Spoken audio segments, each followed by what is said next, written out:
10ஆம் வகுப்பு முதல் மனப்பாடச் செய்யுள் அன்னை மொழியே. ஆசிரியர் பாவலரேறு பெருஞ்சித்திரனார். அழகார்ந்த செந்தமிழே. அன்னை மொழியே அழகார்ந்த செந்தமிழே, அதாவது எனது அன்னை போன்ற மொழியே, எனது அன்னையாகிய மொழியே, எனது தாய்மொழியே, அழகான செந்தமிழே.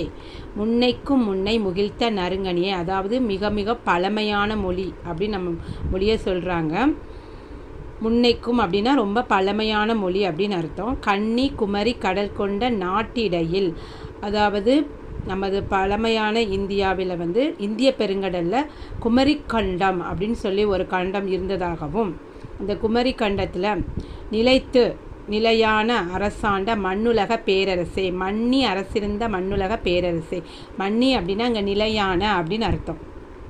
கடல் கொண்ட குமரி கண்டத்தில் நிலைத்த அரசாண்ட அந்த மண்ணுலகோட பேரரசு அப்படின்னு சொல்கிறாங்க. தென்னன் மகளே, பாண்டியனின் மகளே, திருக்குறளின் மான் புகழே, அதாவது மான் அப்படின்னு சொன்னால் இங்கே உயர்ந்த புகழை உடையவள், திருக்குறள் அந்த நூலால் உயர்ந்த புகழை உடையவளே.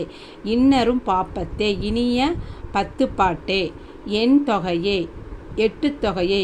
8 தொகை நூல்கள் இருக்குல்ல தமிழில், நற்றிணை, குறுந்தொகை, ஐங்குறு, நூறு. அது நற்கணக்கே, நாலடியார், நான்மணிக்கடிகை, திருக்குறள், இன்னா 40 அப்படின்னு வரக்கூடிய 18 நூல்கள், அதை தான் நற்கணக்கே அப்படின்னு சொல்கிறார். மண்ணும் சிலம்பே, அதாவது நிலையான சிலப்பதிகார நூல். சிலம்பே அங்கே குறிப்பிடுகிறது நம்மளோட சிலப்பதிகார நூல். மணிமேகலை வடிவே, அதாவது அழகான மணிமேகலையை கொண்டவளே.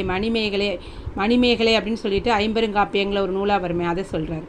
முன்னும் நினைவால் முடித்தாள வாழ்த்துவோமே, அதாவது பொங்கியலும் நினைவால் நம்மளோட தலை வணங்கி வாழ்த்துவோமே. யாரை? நம்ம தமிழ் அன்னையை. உங்களுக்கு இந்த 2வது பேராகிராஃப்லேருந்து 1 மார்க் கொஸ்டின்ஸில் வரும். தென்னன் மகளே அப்படின்னு கேட்பாங்க. ஆசிரியர் தென்னன் மகளே அப்படின்னு யாரை குறிப்பிடுகிறார் அப்படின்னு சொன்னால் நீங்கள் இதில் பாண்டியனின் மகள் அப்படின்னு சொல்லணும். பாண்டியன் அப்படின்னு சொல்லி ஆன்சர் எழுதணும். அதே மாதிரி இன்னரும் பாப்பத்தே அப்படின்னா என்னன்னு கேட்டால் 10 பாட்டு நூல்கள். எண் தொகையே அப்படின்னு கேட்டால் 8 தொகை நூல்கள். நற்கணக்கேன்னு கேட்டால் 11 கீழ்கணக்கு நூல்கள் அப்படின்னு எழுதணும். சிலம்பே அப்படின்னா சிலப்பதிகாரம்.